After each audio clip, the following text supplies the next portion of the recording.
आज का टॉपिक है इकोनॉमिक प्लानिंग इन इंडिया। ठीक है, हमारे इंडिया में प्लानिंग कब लाया गया और कैसे लाया गया। तो सबसे पहले एक क्वेश्चन उठता है कि भाई प्लानिंग क्यों लाया गया गवर्नमेंट के द्वारा।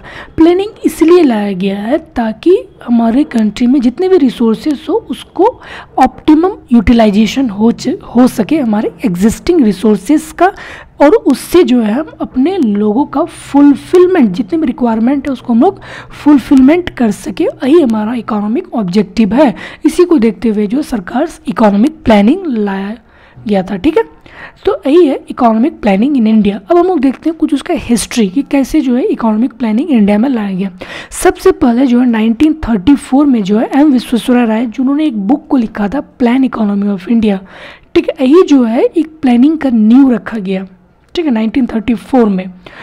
ठीक है, उसका बुक का नाम था क्या नाम था, planned economy of India, advocate the necessity of planning in the economy much before the independence. जो कि इंडिपेंडेंस से पहले ही जो है उन्होंने कहा था कि प्लानिंग जो है बहुत ही नेसेसिटी है, ज़रूरी है किसी भी इकोनॉमी के लिए।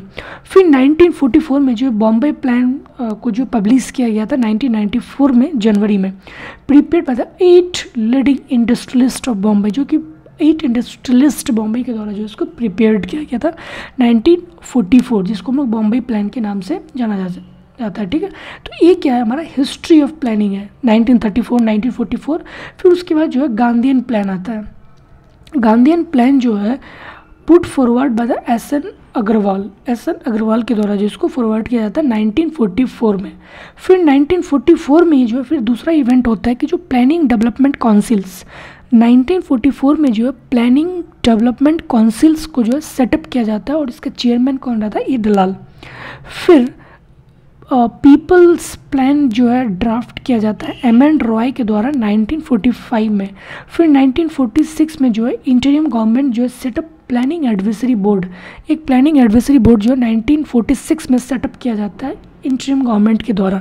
1947 में जो इकोनॉमिक प्रोग्राम कमेटी जो है सेटअप किया जाता है, जवाहरलाल नेहरू जो है उसमें चेयरमैन रहते हैं। ठीक है, फिर 1950 में जो है प्लानिंग कमीशंस का जो है सेटअप होता है, और हम लोग सब जानते हैं कि 1950s में जो हमारा प्लानिंग कमीशन सेटअप हुआ था, और 2015 में जो है प्लानिंग कमीशन को रिप्लेस करके जो हम लोगों ने नीति आयोग को जो है इस्टेब्लिश किया गया, जिसको national institute for transforming India. Okay, अब हम लोग देखते हैं क्या स्ट्रैटेजीज है, what are the strategies of the planning. तो सबसे पहला स्ट्रैटेजीज जो था प्लानिंग में वो था हरोड-डॉमर मॉडल।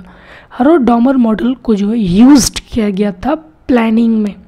फर्स्ट जो 5 ईयर प्लान था 1951 से 56, जो हमारा पहला 5 ईयर प्लान था, ये बेस्ड था इस स्ट्रैटेजीज पे।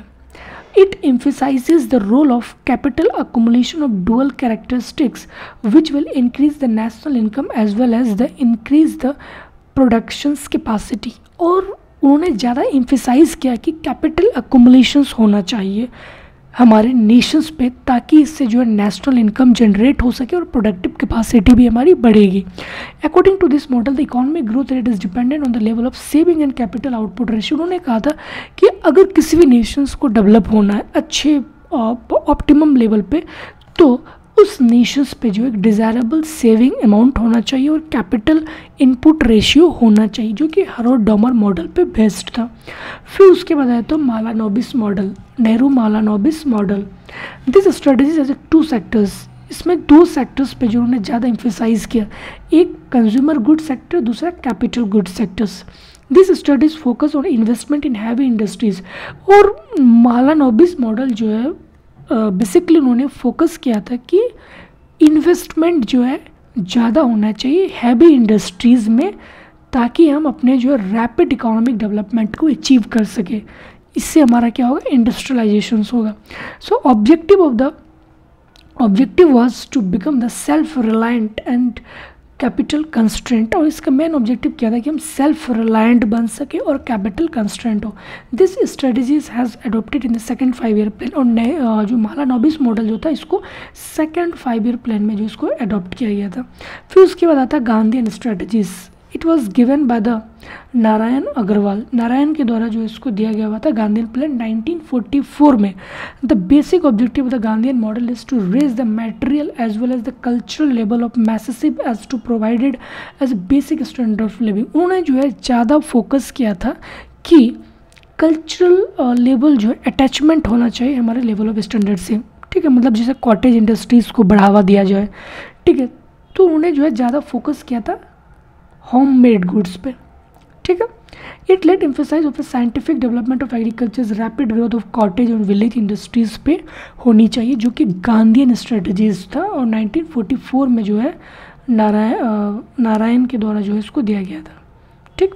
अब उसके बाद आता है एलपीजी स्ट्रेटजीज। क्या था एलपीजी स्ट्रेटजीज? जो है liberalisation, privatisation and globalisation strategies जो है of planning was introduced by the finance minister Manmohan Singh under the Narasimha Rao government, ठीक है। नरसिम्हा राव गवर्नमेंट के अंडर पे जो है मनमोहन सिंह ने जो है एलपीजी को इंट्रोड्यूस किया गया था। It followed for foreign direct investment, और ये किससे रिलेट था कि नेशंस पे जो फॉरेन डायरेक्ट इन्वेस्टमेंट हो, followed and export promotion policies, export promotions policies अच्छी हो ताकि जो हम बूस्ट कर सके इकोनॉमिक ग्रोथ को।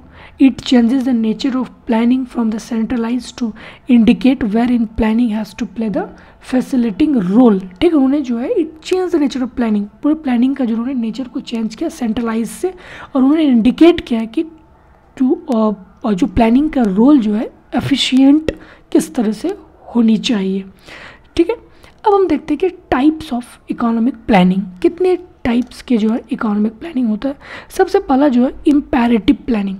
इम्पेरेटिव प्लानिंग जो है इसको हम लोग डायरेक्टिव प्लानिंग भी हम लोग बोला जाता है, या फिर अथॉरिटी प्लानिंग भी बोला जाता है, या फिर प्लानिंग बाय डायरेक्शंस भी बोला जाता है।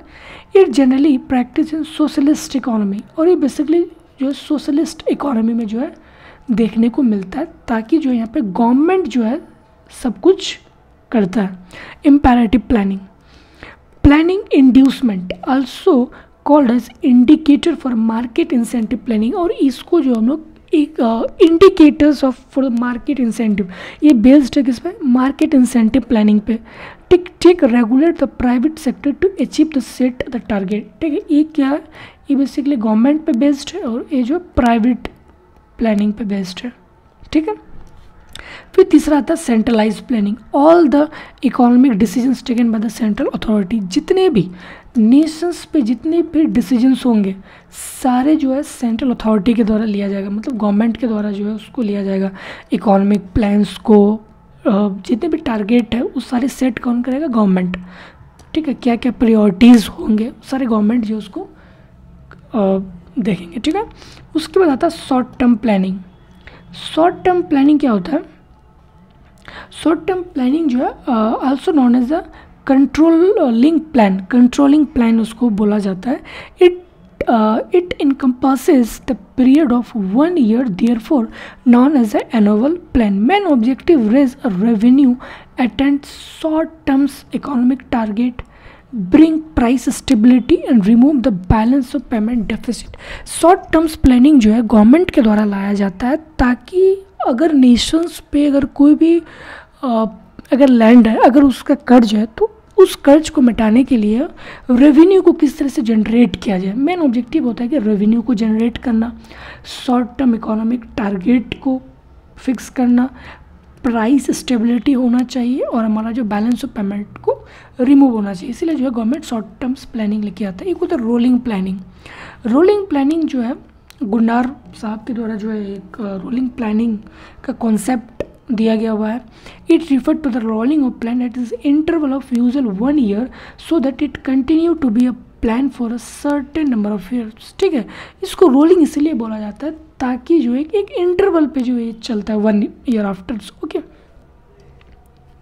Rolling plan. अब हम देखते हैं प्लानिंग कमीशंस। प्लानिंग कमीशंस को जो है एस्टैब्लिश किया गया था 1950 में, according with the article 39 of the direct DPSP, Directive Principle of Constitution of India, headed by the Prime Ministers.